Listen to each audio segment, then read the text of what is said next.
桃园市野鸟学会伫桃园机场附近南坎溪发现一款规身躯拢是黄色鸟仔毛的一种毒鸟哦。这是纪录中第2届出现伫桃园，顶一届飞来台湾已经是15天前咯。咱做伙来看卖。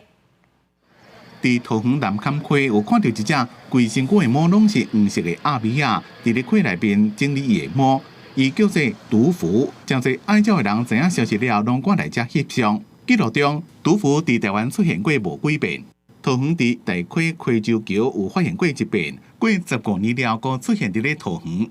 在南港期有看到这个东西，我还蛮惊喜的，还蛮开心，可以在桃园这个丰富的地方可以拍到这些东西。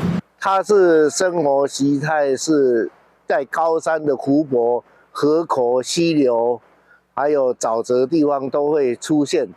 在我们桃园是第2笔的记录。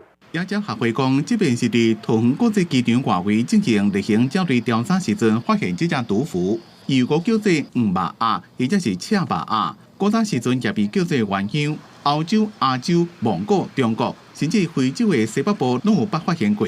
不过台湾无伫咧伊的过冬迁徙范围内，算是正罕见的东毒鸟。